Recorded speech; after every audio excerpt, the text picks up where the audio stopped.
Welcome to the collection of the wildest and craziest AITA Reddit stories of all time. From wild betrayals to shocking twists, these tales will leave you questioning who is really in the wrong. Let's dive in together. The first story for this collection is from _or love. My best friend's ex-boyfriend is threatening to public her if I don't go see him. AITA for getting involved in their matter? I love my best friend, not in a romantic way. I love her as I would a family member, obviously not as much as a family member. But the point is that I see her as a sister, and she feels the same way about me. We're super close, and honestly, I do look like the guy best friend. But I don't know what's wrong with her, that she always manages to get entangled with the worst people. I helped her through her first breakup, from a guy who was an abuser, and the dude even threatened me with kicking my ass. If he ever saw me walking on the street, we live very close to each other. BTW. She also helped me through my breakup and stuff, and IDK, I appreciate her so much and care a lot about her. This second relationship first seemed good, and all cause at least the guy didn't seem to be an asshole, but it's been even worse. The guy tried befriending me, but I honestly just didn't want to deal with him because I had never liked him as a person, not being biased or jealous or overprotective. I let my friend be without me getting involved. But I do give her advice and stuff because she's surrounded by bad influences, and I want to be a good influence toward her. She didn't want to listen. A friend of hers, even my mom, who cares a lot about her as well, and a lot of people have been telling her these past 10 months how this guy was no good, because ever since the start the toxicity began showing on both of them, and my friend excused him because she said he was a saint and only a little innocent boy. Turns out he's a piece of shit. I won't delve too much into my friend's life and stuff, but she's been going through a lot, and IDK, why she doesn't tell me exactly? I know how her days are, cause I know her well, but I just take it as normal for her to always have bad stuff to say. But yesterday she came over and told me everything while crying, which broke my heart. She also told my mom everything. The guy threatened her with sending intimate pictures of her to her ex, the girl this MF cheated on her with, and another person, if she didn't go see him. That's a crime, what the actual Worst of all is that me and my mom work at the HS I used to go to, which BTW is the HS he entered cause of my friend, even though when he entered we had just graduated. So this guy's been f***ing with me. I treat him like shit, but my mom told me not to. So I went to speak with him like men and make an accordance that I won't treat him badly if he'd stop talking about my friend. He lied not to my eyes, but I took his word and we even shook hands. The MF teases me, and I'm honestly weak to teases. I hate it. And he asks me like who I hate more, her last ex or him and I don't like how he's talking about her, but they're making me seem like a guy trying to get with her for just defending her. She'd do the same for me, and I know cause she already has defended me and stuff, so I'm doing the same as a good friend. He's an asshole.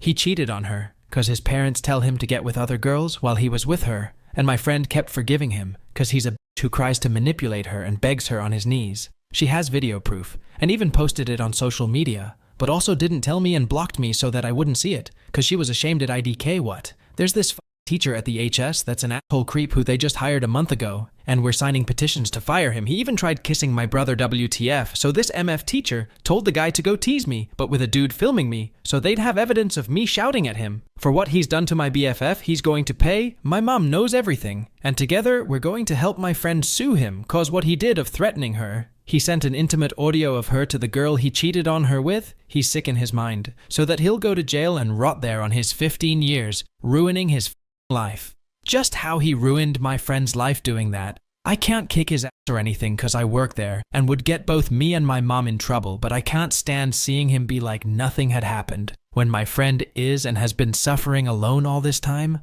I say alone cause she hadn't told me anything for some reason. If she tells me everything, he's going to pay, and I'm going to make sure he does. OP is not an AH for protecting his best friend from her toxic boyfriend. OP's concern is valid for her friend, but her boyfriend is an AH here for violating her dignity. So, I would rate OP's best friend's boyfriend 3.5 out of 5 on the AH scale, and OP gets nothing.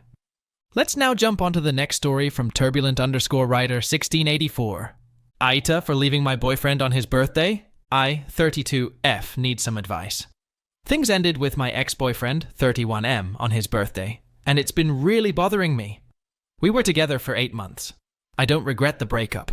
I honestly think it was for the best, but I can't stop thinking about how everything went down that night. I'm just trying to figure out if I handled things the wrong way, or if I should have just left earlier. Here's what happened. It was his birthday, and we planned to hang out at his place. He was working that day, and I was busy too, so we figured I'd meet him there after he was done. A day before his birthday, he said he'd pick me up from near my place on his way home from work. On the day, I asked when he'd come to get me, and he told me traffic would be too heavy, so instead, I should take the train to his place, and he'd meet me at the station. I got to the station, and he wasn't there. I checked my phone, and he sent a message saying his dad called and asked if I was okay walking to his place on my own while he talked to him. I didn't want to make a big deal out of it, so I just started walking. I figured I was close enough, and I'd see him when I got there. When I finally got to his apartment, he was waiting outside, which was nice, but by then, I was already feeling a bit annoyed. Still, I didn't want to ruin the night, so I tried to push it down. When we got inside, he asked how I was doing, and I just said I was tired from the busy day, but I was still frustrated. Eventually, I decided I couldn't hold it in, so I brought it up before we ate. I told him, I know it's your birthday, and I don't want to make a big deal of this, but I can't enjoy the night unless I tell you how I feel. I'm a little annoyed about how things changed last minute and how I ended up walking to your place on my own. I also told him I had no problem with him talking to his dad, but next time, we should try to plan things better so this didn't happen. He seemed surprised and said he didn't know where I was coming from. He said traffic was out of his control, and he'd told me everything in advance, so it should have been fine. Then he accused me of not wanting him to talk to his dad. I felt like he was missing my point, but I tried to explain it again. The conversation just kept getting messier, though. He asked why I didn't speak up earlier, and I told him I didn't want to bring the mood down on his birthday. I needed time to figure out how I was feeling, and when I finally processed it, I felt like I had to say something. By this point, I was getting really upset. Instead of trying to understand, it felt like he just wanted to be right. I started crying, and things just spiraled. He kept bringing up an argument we had the day before about me supposedly lying about which friends I was seeing, even though that wasn't true. I asked why we were still talking about that, and it felt like he just wanted to keep the argument going to prove a point. I told him I couldn't handle it anymore, and said I needed to leave. He asked when would I be getting my things, basically ending things, so getting even more upset I said now, and I started getting my things. He offered to drive me home, but at that point, it just felt like an afterthought. So I decided to leave on my own. Now, I'm second-guessing everything. Did I overreact? I just felt so misunderstood and blamed for feeling upset. I regret that it all happened on his birthday, and I keep wondering should I have just kept my feelings to myself, instead of bringing it up at all. Additional info. A couple days earlier, he was saying how he didn't like me walking in the dark alone. BC, it can be unsafe. So, what happened stung more. We are both in our early 30s. TLDR. X broke up with me on his birthday after we had a frustrating argument. Plans kept changing, and when I tried to talk about how I felt, he got defensive. The conversation escalated, and I ended up leaving. Now I'm wondering if I overreacted, or should have kept my feelings to myself. OP is not an AH, and her feelings are valid. And it's okay break up with such toxic partner, and timing for breakup doesn't matter. Her boyfriend is an AH for accusing her of lying instead of admitting his mistake. So I would rate OP's boyfriend 2.5 out of 5 and OP 0 out of 5 on the AH scale. Let's now move on to the next story from Gato Baril XX. AITA, for not putting in the effort to visit my family for sister's unorganized engagement? My family lives back in my home country, a 6-hour direct flight from where I currently live. I moved abroad when I was 18 and never moved back to my hometown. I've been proudly independent since, working and studying on my own dime. My sister, who is 25, still lives at home and has always had the princess, victim, no one gets me delusional attitude. We used to be pretty close, but over time we had some disagreements and differences. I'd always apologize and bite my ego, and she'd coldly accept my apology, but never return it, even if she played a big part in the argument. I used to call and text her weekly, only to get the most boring replies, so I finally stopped putting in the effort, and of course she never texted first to begin with, so we sort of fell out last year. I found out at the start of this year from my mom that my sister is getting engaged. Amazing happy news. My mom asked if my sister had told me anything about it, since she'd usually share her dating history and the guys she goes out with. I replied, no, she has not told me yet. So I waited for her text to let me know. And since I live far away and need to book flights, take time off work, and figure out how to get home, I thought she'd let me know as soon as she had her plans and a set the date invite. That never came along. Until last week, it was my birthday, and she sent me a happy birthday text. After I replied with a thoughtful thank you message, she drops the news about her engagement. Okay, why today of all days? I asked jokingly, and she turns it all around on me, saying that I should have asked her how her engagement plans are going, and she was waiting for me to give her dates I'll be able to visit so she can have the whole family around for the engagement party. I told her that she's the one getting engaged, and she should set the date that works best for her. So I digress and ask what dates she wants me to block off my calendar so I can start planning my travels, etc. She says nothing is planned and she doesn't have any dates yet since she's waiting for me to confirm. Okay? Bullshit excuse, and I tell her she's planning an engagement party, not a birthday party, and she needs to plan something more seriously and not come up with lame excuses as to why she wasted a whole year with zero plans and no vision on what she wants to do, and blame me for not having it figured out yet. She said she'll let me know as soon as she has an idea of the dates, but probably sometime in December. Like, okay? I end the conversation saying, let me know ASAP, and if you and your fiancé cannot plan a simple engagement then they have a lot of work cut out for them in the future. I got a call from my mom a few days ago, saying she had an argument with my sister, and asked me what they should do about the engagement. I tell her to do whatever they find fit, and just give me the dates to come. She kept asking a lot of questions on what I think about how big it should be, who should be invited, if they should do catering, if they should book an event hall, and a bunch of other questions. I finally snapped and said, I don't care. I'm not getting engaged, and told her to stop involving me since they clearly have no set vision or idea WTF they're doing. So do whatever you want, and just give me the damn dates. I feel like my family has always been inconsiderate of me. They expect me to show up home on my own expense, multiple times a year, with no offer to help out. Tickets are usually $600 to $900 USD, and for someone who has spent the past 10 plus years working hard and living off my own money, it sucks spending that much money to visit the same old boring-ass city where I grew up, where I've done and seen everything. That flight home always sucks up my energy, and I always end up in tears once we land, as I dislike being back so much. But I swallow my ego because I love my family. However, I'd rather spend that money on a trip to someplace new or save it up to buy my first apartment. But instead, I'm expected to compromise my free time and offer up my work schedule to make them happy. I explained that she needs to let me know latest by the 25th of November, before my work schedule for December comes out so I can ask for days off. And if they expect me to be home for the engagement, then that's the deadline. Now everyone is pissed at me, saying I'm being irrational and acting selfishly when they waited last minute to make any plans for the engagement or even extend an official invite to me. After spending days of thinking of how shitty they have been, I've made up my mind to not attend, regardless of the official invite comes in or not. AITA for not putting in more effort? Should I have been vocal on supporting my sister with her engagement plans, since she never told me personally, but my mom told me about it? Should I have reached out despite my sister's low effort? AITA for refusing to go back home for the engagement? Of course I'm happy for her, but I feel like it's all so messy with no set plans or dates, and I'd rather not be involved whatsoever. OP is not an AH, rather, she is very clear in her decisions. She packed all of her things by herself. Her sister is an AH here for being so negative about her and not treating her properly. As for scores, I would rate OP's sister 1 and OP 0 out of 5 on the AH scale. Let's now move on to the next story from uni_girl_. AITA for how my FWB ended.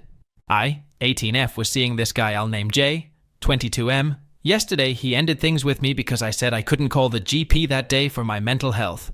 A little backstory: we met late 2021 when I was 15 and he was 19. We met through my older sister as they were friends. We got closer over the next several months, and I developed a crush on him. And after a party I was invited to by him. My sister also was attending. Her friends thought it was weird how close me and him were for our age. I had just turned 16 at this point and he was 20. So after that, our communication slowed down and stopped by a month later, and that's when he got a girlfriend. We continued to stay kind of friends. I would talk to him when I saw him. He lived in a shared university house with my sister, but we no longer texted at all. My crush for him had long gone. Then August of 2023, my sister threw a costume-themed birthday party, and she invited me. I was 17 at this point. Jay was there with his girlfriend, but during the party, he started to flirt with me, which my sister and his girlfriend caught on, and my sister also caught him staring at me when I was dancing with another guy. Later on, that month, Jay and his girlfriend broke up because of another issue, but I'm still unsure if his flirting from that party had anything to do with it. We continued the dynamic of not really being that close, and only speaking if I was over my sister's, but on my 18th birthday, my sister wanted to take me out drinking for the first time. So I got ready at her place, and ran into Jay before we were going, and I invited him to come, with which he agreed. On the night out, I got really drunk, but I found out from my sister and mates that he was flirting with me the entire night and holding my hand. After my 18th, me and Jay began to get closer again as friends, texting and calling every day. By the next month in May, I was having trouble with my parents and moved in with my sister for a month. And during that month, he took me out without my sister's knowledge. Him and sister had a falling out by this point and were no longer friends. I also kept the hangouts secret.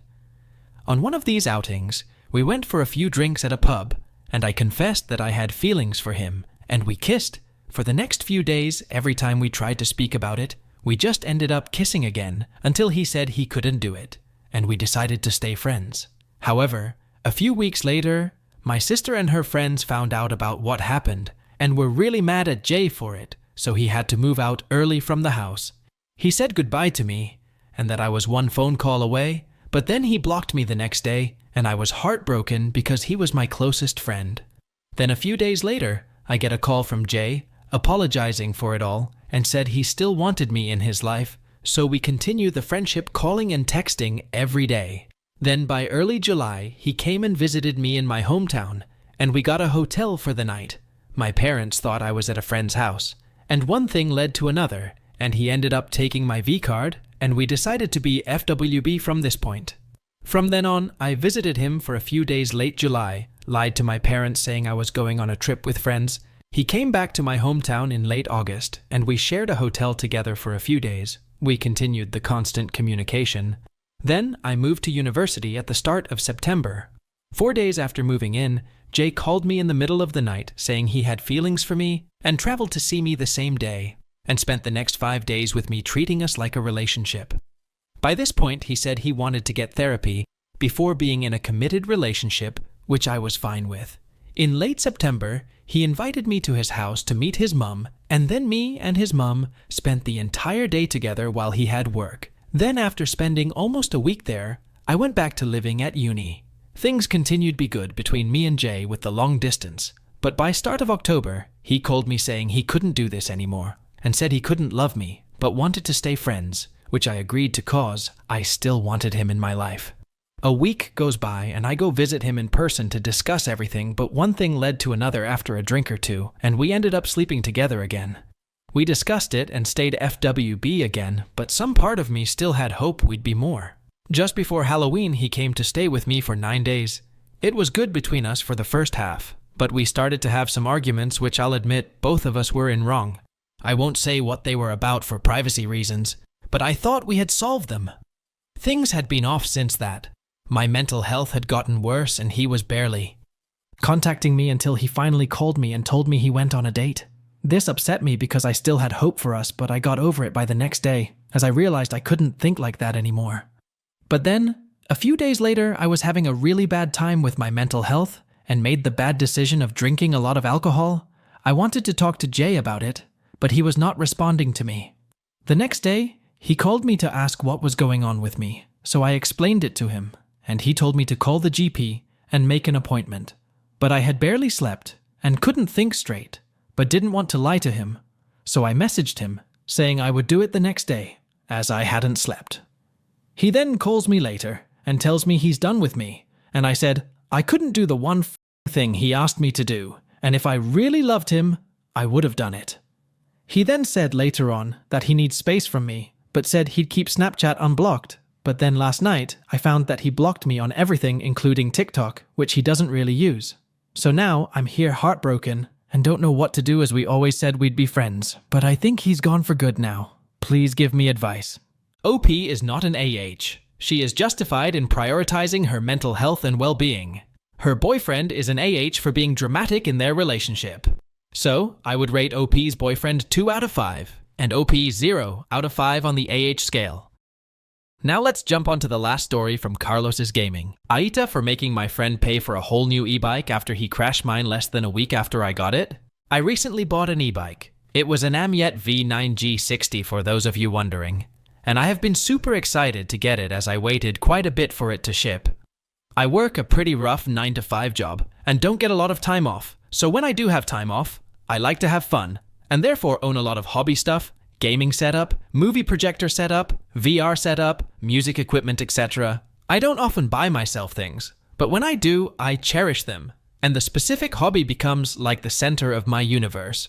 It's all I focus on and want to do. Well, recently I showed one of my boys, who's also my co-worker, the bike, and let him ride it. He loved it and considered getting one himself. We were going to have a work function, and he said it might be fun if I brought it as other guys in the crew were talking about getting e-bikes, but no one had tried one. I liked this idea, but was also a little wary as I know that not everyone is as careful or safety-oriented as I am. So, I told everyone, hey, I'm bringing the bike to the company function. You guys can ride it, but you break it, you buy it.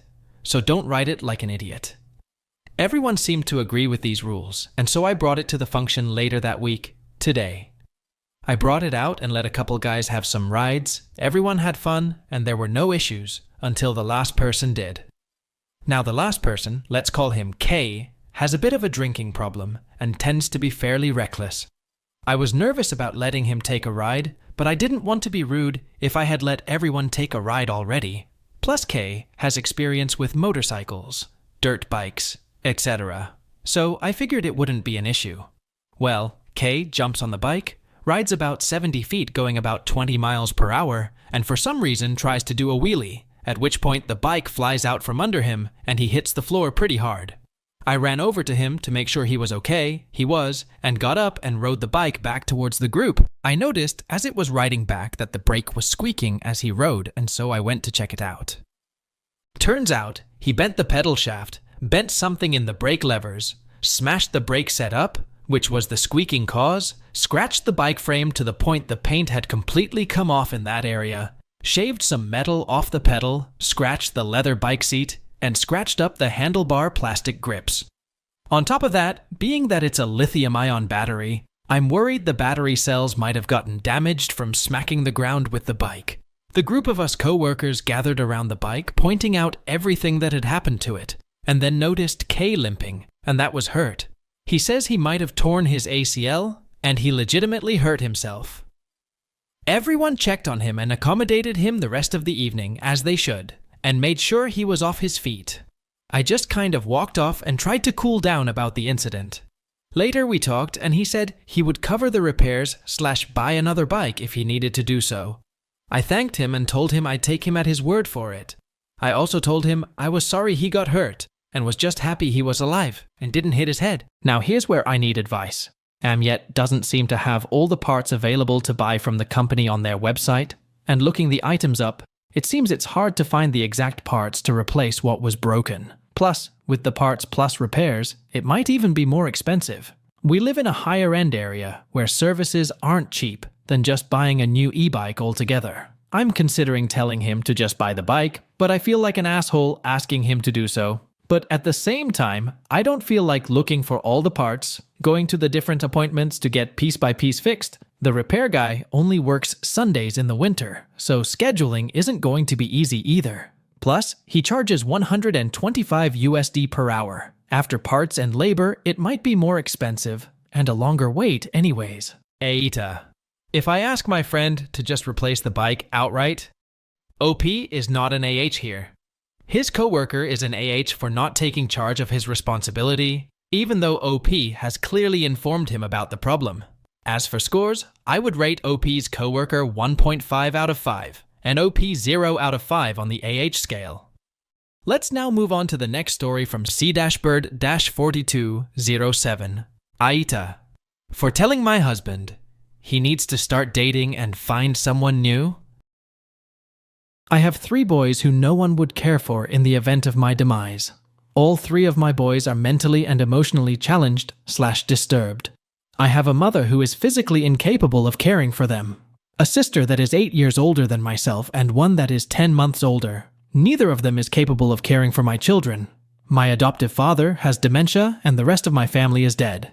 I say adoptive father only because I have 2 other fathers whom were stepfathers and don't wish to get them confused. One of them died of cancer, and the other is in heart failure. My grandparents both died as well. I have no cousins or any extended family either. I am currently married to a man who would not raise them if something happened to me because he won't be a father to them now in effort to help me raise them, so I am convinced that he would be of no use. Not to mention that in the past he has repeatedly told me that he would not be able to care for them if something happened to me and that he would have to give them up. My marriage has failed.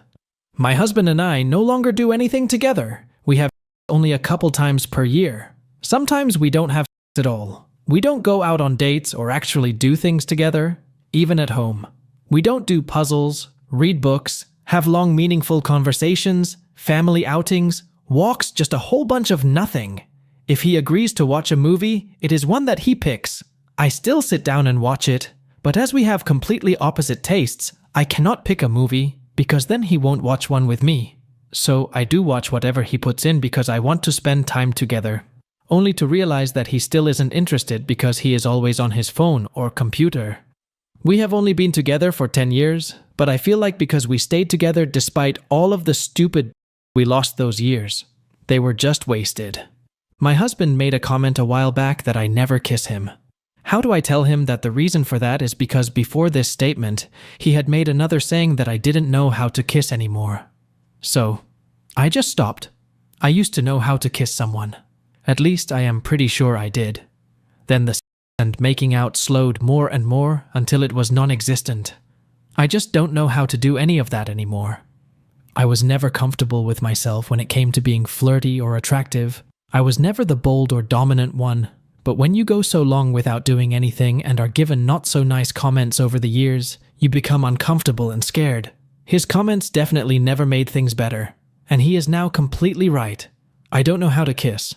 I don't know how to initiate sex, and I have just decided not to because I don't want to be shot down or told that I don't do something well enough or right anymore. I feel like a child who wants to be pleasing, but I am nervous, and I don't have the guts to even try, even though I feel like being passionate and having sex is something that would be a benefit. It's not like a woman in a relationship, marriage, can ask someone of the opposite to teach her how to do these things again, and intimacy with my husband makes me feel uncomfortable and awkward. I want him to want me and to love me. I just don't know how to accomplish any of that. Nowadays, we just argue and say hurtful things in response to the other saying or doing something hurtful to us. It's just a completely horrible cycle. My husband is not interested in being a father or teaching our 3 sons how to treat or talk to a woman. He calls me a bitch all the time, and he acts out in anger a lot. That's about the only true reaction that I can get from him on a regular basis. He is fed up with our children, who are mentally challenged. He doesn't want to spend time with them either, even when they were younger. He is not wanting to have anything to do with our youngest, who is almost 2 months old either. We have never been a real family. His immediate family hate me and the kids, and want nothing to do with us. They have treated us worse than dogs, and at times literally treated us like dogs. His mother literally took him out to dinner with his older brother, and they brought my kids and I a doggy bag with scraps that they had already eaten off of. My husband has never stood up for me or the kids against the abuse we have received over the years. She calls me a and our boys are retards or other colorful things.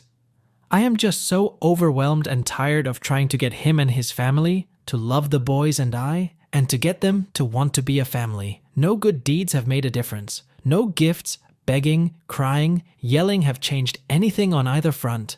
You know the feeling that you get when someone says they are going to pick you up to go spend the day together, and you get ready and sit all day and well into the night waiting, and they never text, call, or show. That is how it feels with these people. We want to be at least liked since we know they won't ever love us. Or maybe it would just be nice if they could pretend to like us? I know his mother and older brother won't ever do this because they have proven in an emergency that we are not to bother them. Doesn't matter if our house burned down in the middle of the night, or we had no heat or water during snowmaking, we aren't even considered as good as livestock to his family. How did we get here? I know that I should be grateful because he does not do the things my first husband did to me. He has never thrown me down flights of stairs, raped me, beat me, put me through doors, slept with other people in our bed, and made me sleep on the couch even though we were married.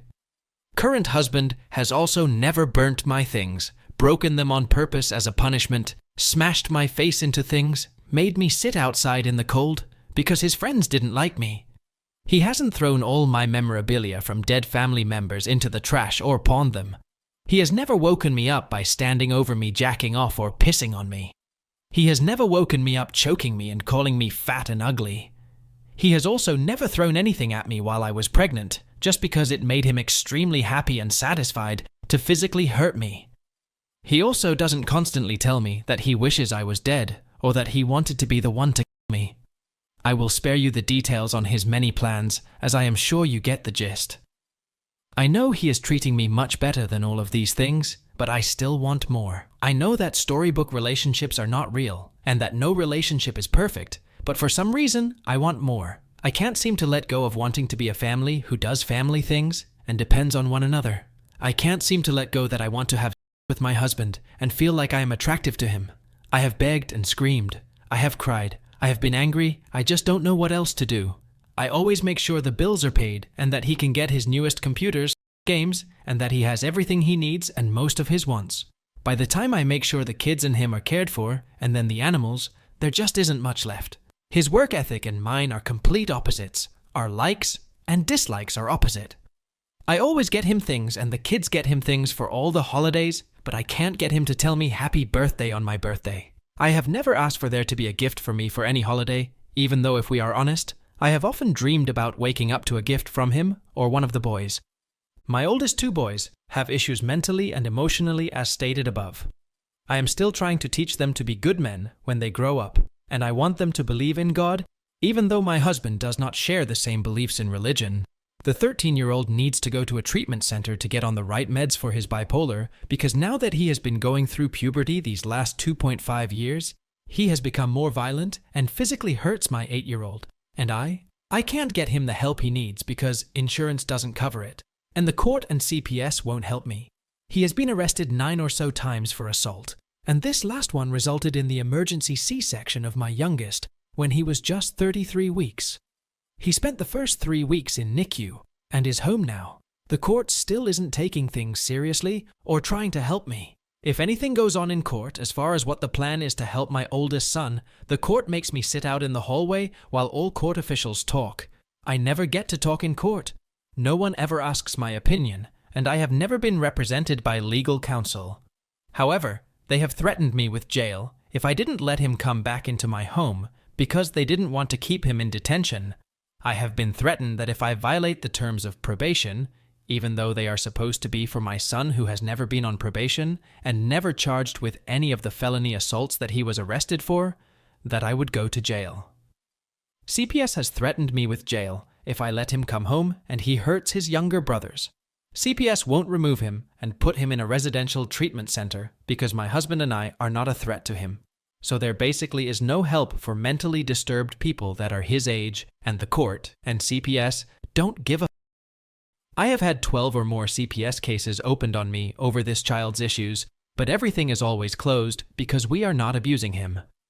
I can't even count the number of psychiatrists we have seen, behavioral therapists, voluntary counseling for each of us, and as a family, voluntary parenting classes, etc. The school lets him do whatever he wants, and even though he has been a safety threat and physically assaulted people at school, they won't help or work with me. The ARD meetings are completely useless, as they don't follow through with either of my children. Half of the people we speak to say that we need to bust his more and be stricter than we already are, while the other half say that I am not allowed to correct them unless they are doing something that will kill them or someone else. This is coming from the psychs and CPS and parenting classes. All of this has taken a toll on my marriage. It is a constant struggle to get the help he needs, and my husband is not used to living with people with mental illnesses. And his opinion is that they need to only be seen and not heard. He also is very negative and verbally negative, like his mother, father, and brother. I am caught in the middle of trying to teach my children how to treat a woman, and what a woman should accept or not accept in a marriage, and at the same time that is supposed to by my husband's job. He is supposed to teach them how to treat women, and I am supposed to teach them how a woman should treat them. But this is hard when I am trying to teach my husband how to be a father, and what is acceptable as far as treating a woman that you are in a relationship with. Like, he should not, in my opinion, call me a nose, face, or in front of our children. I really would prefer that he not do that at all. I feel like as the man of the house, he should be the main provider and protector, even if that means protecting us from his own family members.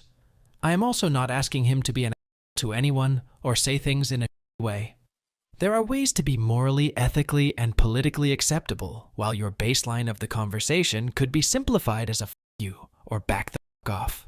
Another thing that is stressing my relationship with my husband is that we do not currently make enough to survive, but yet we can't get food stamps. We have a hard time getting them to keep our Medicaid on, and he has never been able to keep a job or work enough hours to make more than at the very most $2,000 per month.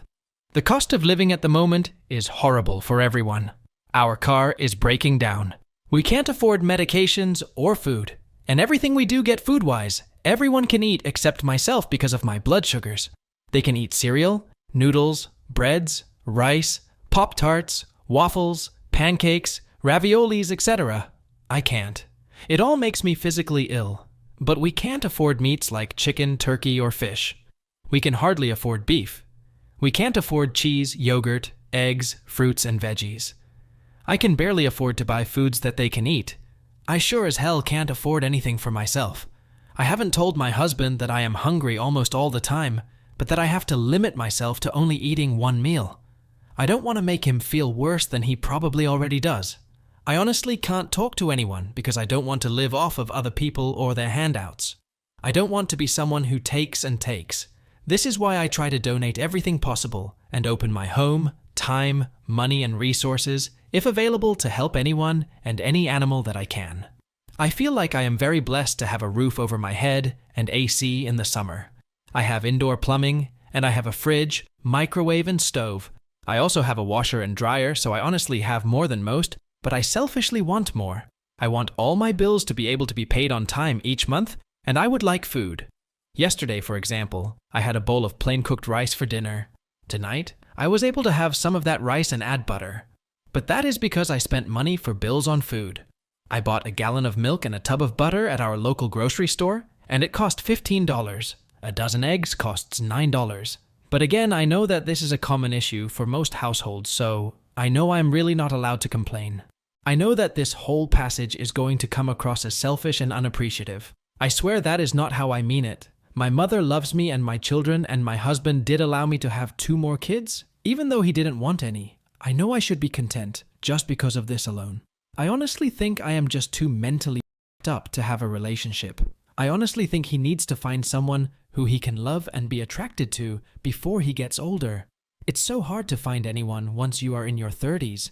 I used to be young and semi-pretty enough that I would get small amounts of love and tender acts if I slept with them. Since I had my first C-section, I have been even more undesirable, and every year I get more and more so. I am physically disgusting, and I don't have anything else to offer a man. I can clean and cook, but I am not able to do fencing, and all of that by myself anymore because of my physical health. I am a burden now that I cannot be self-sufficient, and because I am not attractive in personality or looks-wise. So, while it is obviously too late for me to not be alone, the same cannot be said for my husband. He is good-looking and quite capable of things, even if he doesn't want to do them. I think if he found the right person, he wouldn't be so depressed and would be more willing to do things. Maybe he would even be excited about spending time with a wife and kids. He definitely deserves more. I have no one I can talk to because it would make them feel sorry for me, Or perhaps they would see me as a complainer. I don't want to be a problem or a burden. I just don't know what else to do. I am lost. My marriage is ending, but we have no choice but to live together because we can't afford to get him a place of his own or pay for the divorce. I am running out of formula and I am hungry. I cry almost every night and I want to die. I just want to be loved. I want my children to be loved. I want to have plenty to eat and someone to talk to. I want someone who wants to be around my children and who wants to spend time with us. I want someone who I can talk to, who won't think that all I want is money or a handout. I want to not live in this all alone and empty. I must honestly be as shitty of a person as I feel like I am, because I can't seem to have a friend or a husband who wants to do things together. I want all of this despite the fact that I have nothing to offer in a relationship. I have become a nag, perhaps even a heartless. I don't mean to be bitter, resentful, or anything like that. I am just deeply hurt and I can't fix it. I can't be a good mother because I have nothing to offer and I am depressed. OP is not an AH for wanting to end her marriage with his emotionally indifferent and careless husband. OP's concerns are completely valid, and she and her children deserve to be loved. Here, OP's husband is an AH for being distant, neglectful, and dismissive of her family and their needs. OP is an AH, and I would rate him 3.5 out of 5 on the AH scale, and OP gets a 0. Let's now jump on the next story from House Abject 6882. AITA for moving on quickly after the breakup with my ex. I, 28M, have been together with my ex, 29F, for about 5 years and lived together for about 3 years. Last year, my ex kissed with one of my best friends, and since then, our relationship hasn't been the same. It took me months to get over her and forgive her, but eventually I got over it and didn't think much about it anymore. In May this year, we were at a party with all our friends getting extremely drunk and having fun. I've noticed how drunk my ex was getting as she was giving me more attention than usual, which I've always liked a lot because usually she didn't give me a lot of affection, and I'm a guy who needs a lot of affection in a relationship. Anyway, everything went very well that night, and as we went to sleep, I was really happy with how everything went that evening. In the morning, however, I woke up to some text from a friend with some screenshots of a text conversation of her, now ex-boyfriend, and my ex saying, "I'm sorry to tell you this, but you should now." Guys, the whole day before she has been him, saying she wants to go to the bathroom and give him a BJ, etc. As an extra, it's the same friend with whom she had kissed the year before. Naturally, I was extremely pissed and refused to drive home with her, got back to where the party was, and opened up a beer at 8 a.m. and put on some music. It's the way I cope with my feelings. My friends joined me to try and cheer me up and let me vent about the situation. I got home that evening and started shouting at her. I could feel myself losing control and jumped in the shower to avoid doing something I would regret. I've asked 2 friends to come inside with me to calm me down, and they did their job very well. Later that evening, I've sat down with MGX to have a conversation, and we decided to try and continue our relationship. She assured me nothing happened, and it swaps just because she was so drunk. I still believe nothing more happened between them.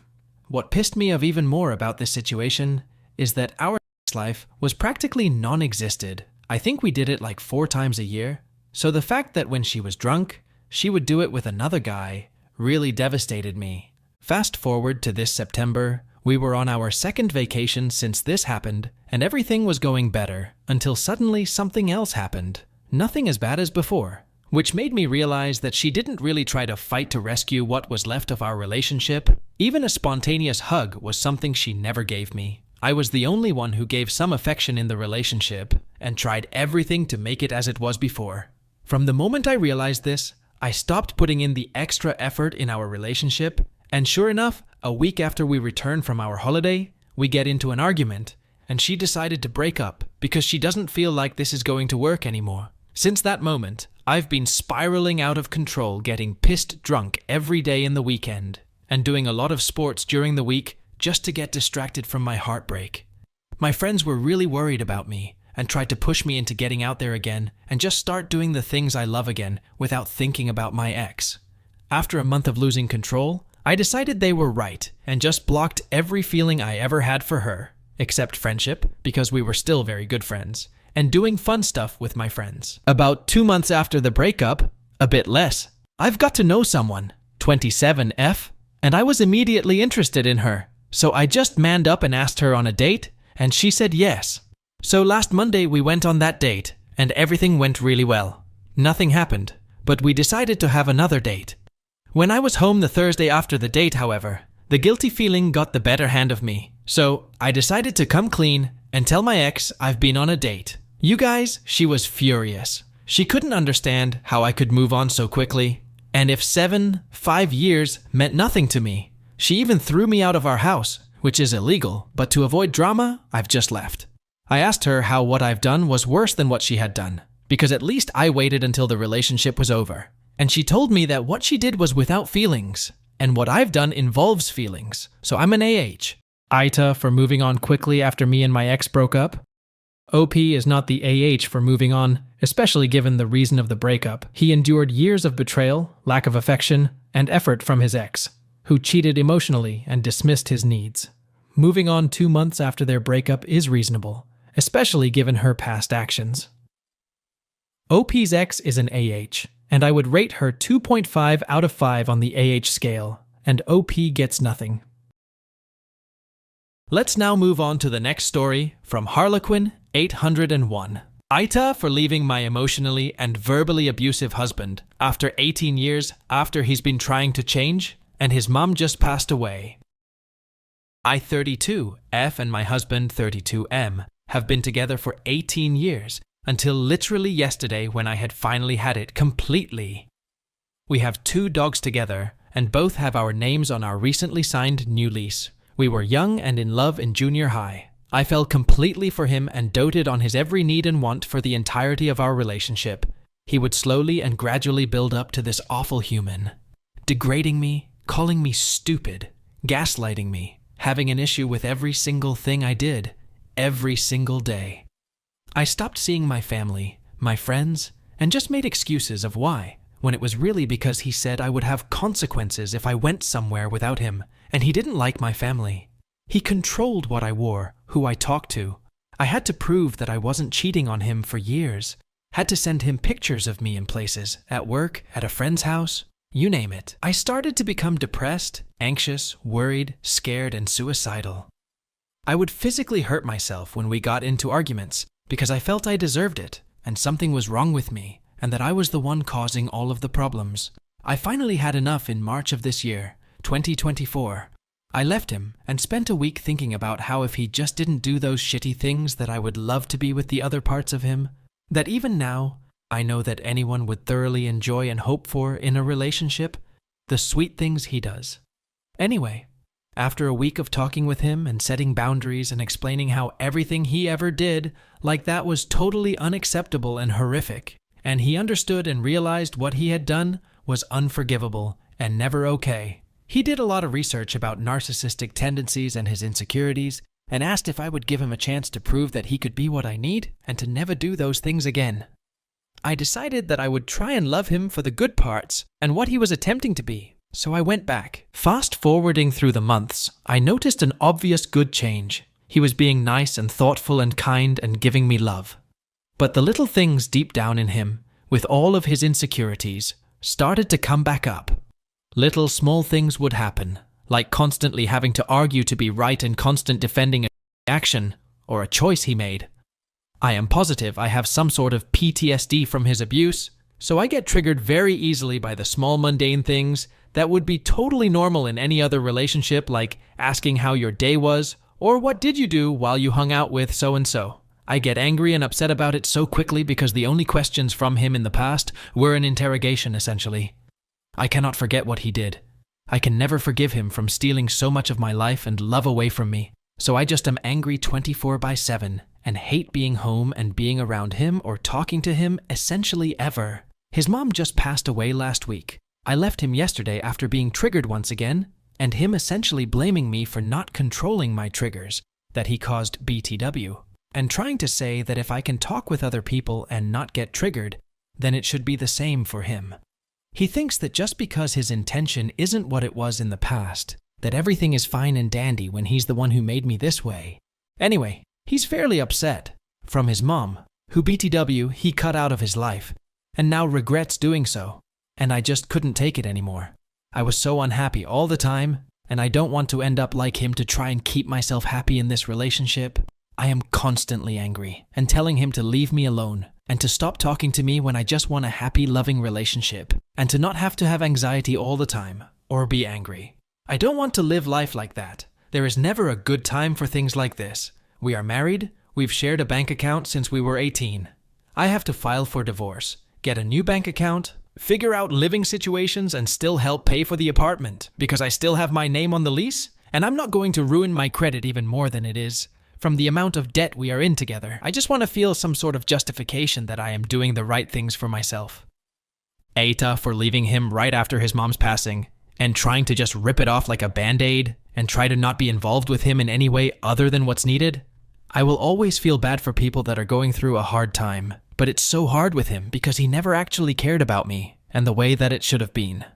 OP is not an AH for leaving her emotionally and verbally abusive husband, and the number of years into taking the decision doesn't matter. The only thing that matters is standing up for yourself, which OP did, and it is truly incredible. Here, not OP. Instead, OP's husband is an AH for his dismissive behavior, and I would rate OP's husband 3.5 out of 5 on the AH scale, and OP gets a 0. What do the MacReddit fans think? Is the OP an AH or not? Let me know in the comment section below. If you like the stories I brought you, just hit the like button, share them as much as you can, and don't forget to subscribe to MacReddit for a daily dose. Bye bye. See you tomorrow with some more spicy fries.